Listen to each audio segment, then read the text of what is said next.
Hey, what's up guys? Glock9 here and welcome back to Cabin in the Woods. It is the morning of day 14 and hold up. Before I go any further, let me explain what's going on here. This is not a live commentary. I'm doing a voiceover because my gameplay audio and commentary audio were both corrupted for this episode. Now briefly, I thought about skipping day 14 altogether, but missing out on a whole day can be very immersion breaking for a series. So instead, I'm going to do my best to salvage this episode. I'm going to be here bullshitting with you guys the entire way. Maybe add in a little background music so it's not completely silent.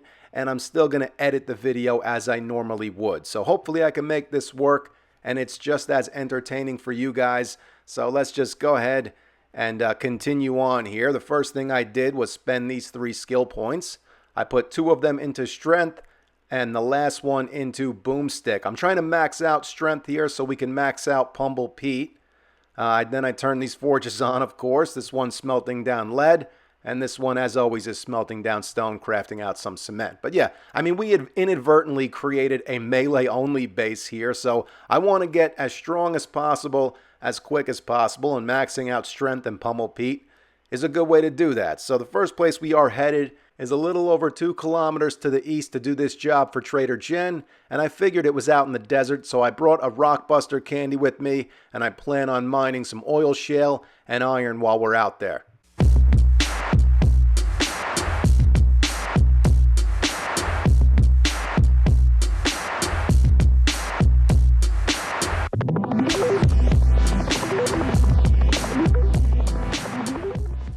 Here I spot a deer and I go in for the kill. Run it right over, then it pops out and I blast it. And that's it. See, hunting is not so bad as long as you kill the animal in a humane way like I did here. You run it over first, this way it's in shock. When you blast it with your shotgun, it never even feels a thing. Now right here I spot this iron ore to my left, but I'm really looking for oil shale at the moment, and the job we have to do is also right here to my left at this car dealership. But then I spot some oil shale ores back here, so I figure we'll come back here, mine this oil shale, and then we'll mine a little bit of that iron. And then of course a stupid ass bird comes swooping down on me, so I got a neeg in his ass. He almost lands in the back of the cab. That would have been fucking funny, but he didn't. Anyway, there's the car dealership right there where the job is that we have to do. But first we're going to mine some oil shale, then some iron, and then we'll get that job done. Right here I get approached by a wandering horde, probably just curious as to what I was doing digging out here in the desert, but I didn't really have time to talk, so instead I just beat them all to death with a baseball bat. Seemed like a better idea at the time. Oh yeah, I forgot, she gave me a loot bag with a level 6 iron spear. Not too shabby. Fuck off, Kenny.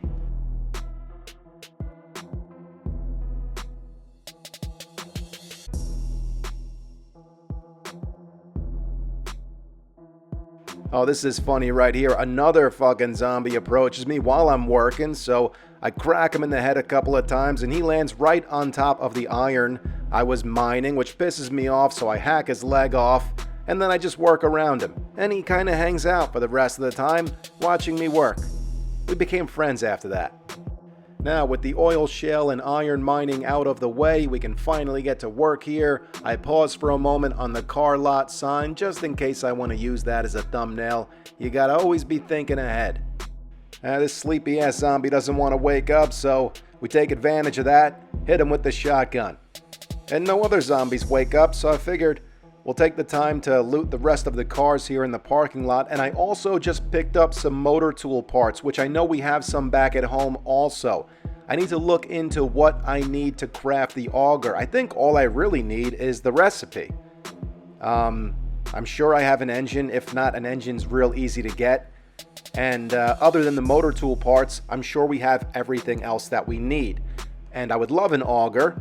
That would really help with the bunker work, you know, opening that up down there. So I'm thinking maybe in the next episode, episode 15, we take a ride down to the southern city and raid the big Crack-a-Book building down there.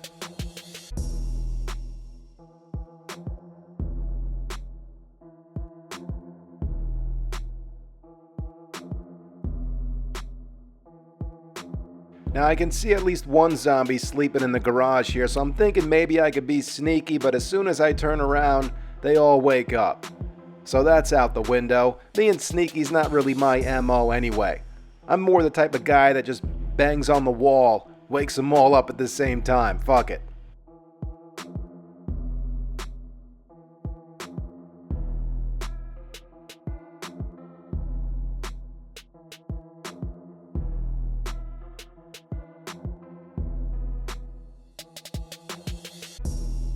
Now at this point, I don't hear or see any other zombies, so I'm thinking that the remaining zombies are up on the rooftop.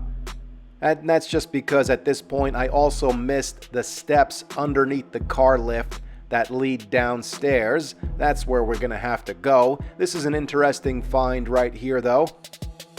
The impact driver schematic. Now to make this, we are going to need motor tool parts, but I would much rather use them for the auger. So we'll see. Maybe I'll make one of these, but we have a ratchet and the ratchet is doing fine for now. Well, going up on the rooftop wasn't a total loss. I did get a little bit of forged iron and parts out of these solar panels, but that's it. I finally got smart and figured out where the rest of the zombies and the loot were hiding. And that's down here. We got this runner right here, but she's no threat. She doesn't even know how to use steps. She's just gonna beat on that railing system until I end her suffering. Now I'm thinking I can get a quick headshot on her, but she gets up and glitches through the floor, so I back up because I'm not gonna let her get a cheap shot on me. Fuck that. And she's dead. And now I believe there is a crate under the steps here. Yeah, just one. And then there's like other rooms and shit down there. There's like a whole kitchen area. I've never raided this POI before. I mean, there are plenty of different gas stations and mechanic shops like this, but this specific one, Joey's, whatever it is, Joey's car lot, I don't think I've ever been in here before because this surprised me right here. Like it goes down and shit. There's more rooms. I think there's a zombie in here. Yeah, she's not a runner though. And I believe she gives up a loot bag. Yeah, she does. Got some coin and antibiotics, so that's good. There's another crate up here we'll pop into. And then the kitchen area, I believe there's a few business zombies in there. We're going to take care of them, finish looting, and then by the time we're officially done here, I think it's around hour 15, and I decide just to stop back, see Jen, get our reward. I think I even pick up another job for tomorrow, but I may cancel that job because, like I was saying earlier, I think the smarter move is to head down to the southern city and raid that big crack-a-book building down there tomorrow, but I haven't made that decision yet, so we'll just see how it goes.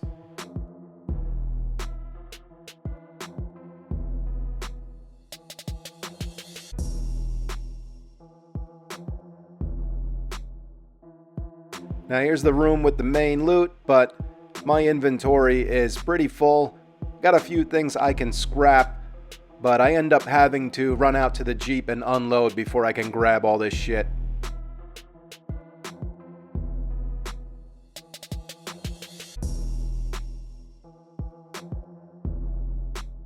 Now before I leave, I decide to harvest all these dead bodies in here for the bones. Bones are always good to have, so you can make glue, and glue is always good to have, so you can make duct tape. And now we're heading out of here. And let me just say right here that if you're still hanging out watching and you're okay with this fucked up weird format that I'm doing here, I appreciate you, and thanks for sticking around. Hey, I got a pretty good track record, 400 and some odd videos. This is the first time I've ever had to do something like this. I mean, actually it's not. If I have fucked up a video in the past or something screwed up, but then I ended up just trashing the whole video and doing it over again. This is back when I used to make just mostly one-off videos. I've never had this happen during a series, but anyway, it's no big deal. Listen, I'm gonna make it work because I think doing this is better than you guys missing out on day 14 completely. And now another option would have been to re-record day 14, but, and yes, I saw this crack-a-book. I thought about raiding it. Maybe another day. There's not that much loot in those crack-a-books anyway. I've raided one of those before. But my point is, I always keep a backup save in case something happens. And I had already backed up the save after I recorded day 14. I didn't realize the audio was corrupted until I was ready to do editing. So even if I would have pulled up my backup save, it would have started me at the morning of day 15. So this was my only option to salvage the gameplay that I had already recorded for day 14. What up, Jen? She gives me some bullshit here. Iron knuckles or leather gloves. The iron knuckles are worth more, so I take those and I just end up selling them right back to her here. Now I go for the buried supplies quest here because I am completely out of canned food. All I'm working with is boiled meat, so I thought it'd be good to do the buried supplies quest. Actually, I buy some food here because I believe I was even talking about that fact. And then the buried supplies is not too far away. So maybe I won't cancel the buried supplies quest. Let me look at the map and see. If we can do the buried supplies quest and the crack-a-book, great. Or we can always just save the buried supplies quest for the morning of day 16 if we end up going to the crack-a-book on the morning of day 15. Yeah, because the buried supplies are to the northwest, the opposite direction of the southern city. But whatever, I'll figure all that out. For now, we need to get home, and there's a bunch of work that needs to be done back at the cabin before the horde shows up. We do some upgrading, we do some mining down in the bunker, and we get geared up. And this is around the time we should be getting home every day moving forward, leaving ourselves plenty of time to get ready. This is one of my favorite parts of the Cabin in the Woods series, the shot of the Jeep pulling into the cabin parking lot. It's basically the motif of the series, and if you don't know what a motif is, it is a reoccurring element in a story that is usually symbolic.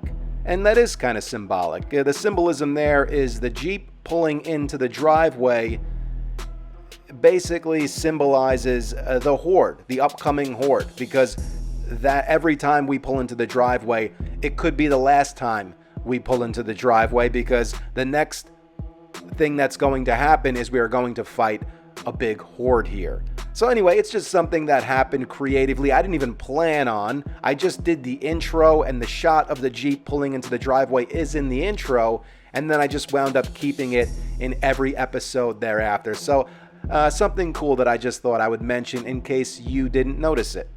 So we're geared up for the horde. I'm going to head down in the bunker because I want to get 2 more vault hatches moving in the workbench, and we're going to do some mining down here as well.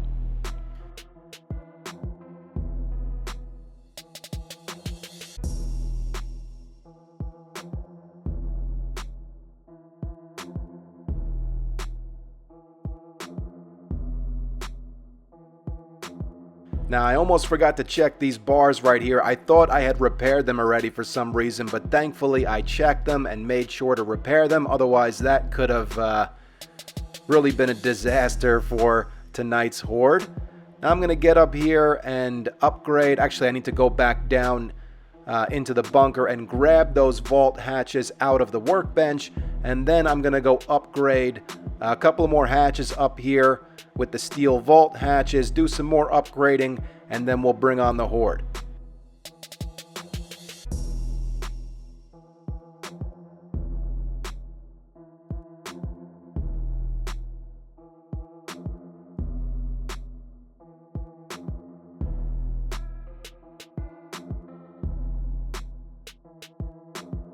Oh, the reloading segment just isn't the same without audio. Right here, though, I'm realizing that I forgot the Skull Crusher candy. I don't even know where I put it. Oh, that's the Rockbuster candy.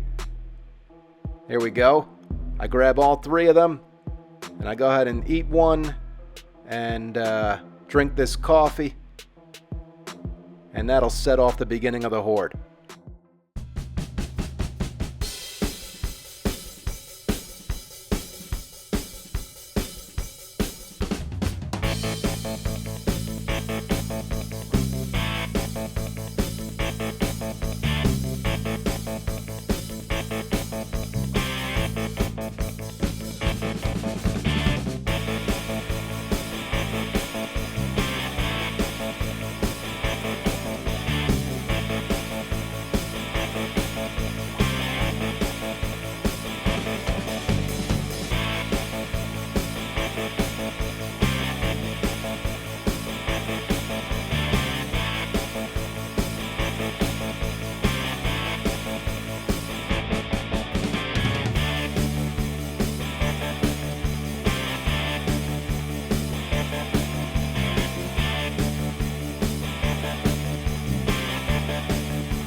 things do become a little bit of a mess here when the cops start showing up, because I decided to bring a pistol instead of the AK tonight because we have a bunch of 9mm ammo and I thought it'd be good to use it. Now, I took that first cop out with the pistol, no problem, but then two more enter the building and the pistol's just not doing that great a job. I end up using the shotgun. One of them ends up exploding, but thankfully doesn't cause that much damage. I think it even might be this guy. Up here, there he goes. Yep, bam, he just blew up. Oh, and that sent a fucking spider zombie right on top of me.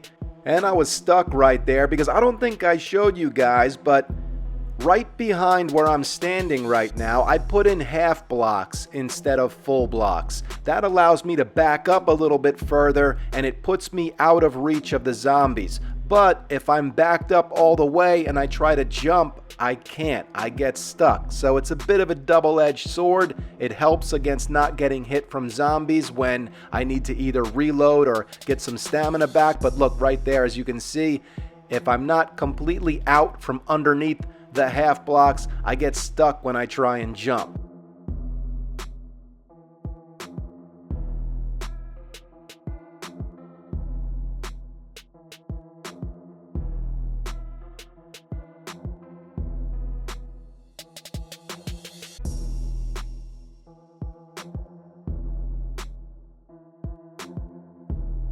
Right here, a dog gets through, and again, I'm cornered in the half blocks. I can't jump, but you know, one shot deals with those dogs. So you got to just kind of stay on top of the dogs. As soon as you see them, you got to take them out before they get a chance to jump through the opening there. And at this point, I've decided to kind of let cops come up to where I am and deal with them with the shotgun, because the pistol just isn't working out. Unless it's just one cop, then you can get away with the pistol. But if there's multiple, you're better off with the shotgun up close. Besides, the cops were just kind of jumping up the stairs, making their way to me anyway. They weren't just walking in and puking, unless I was like in their line of sight up here. You know, if I'm standing up here and cops walk in, like there's one down there, as you can see. I don't remember if I take him out with the pistol or if I get down there with the shotgun. No, see, he's not dead yet. Oh, and look, another spider zombie lands on top of me. And he must have just jumped up to where I am. So I need to, moving forward, we need to build these bars up even further to prevent that from happening again.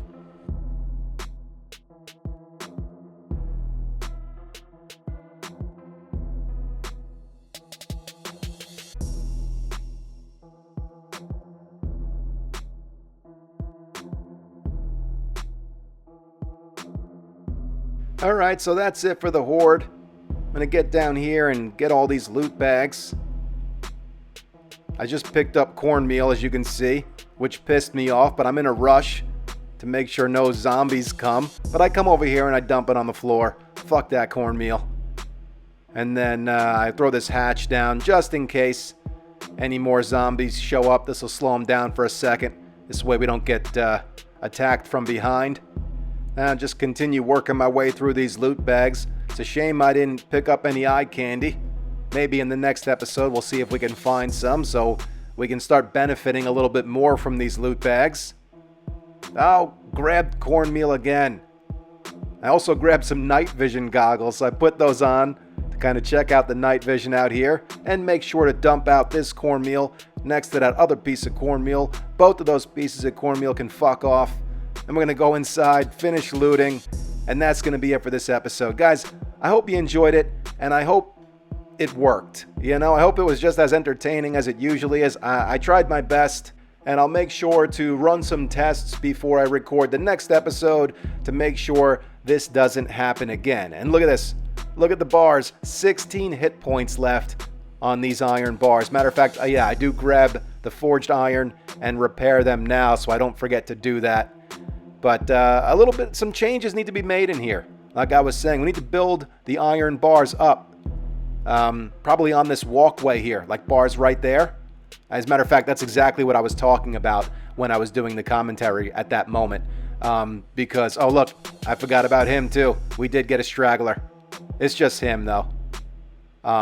But yeah, we need to put iron bars up on that walkway and build them up.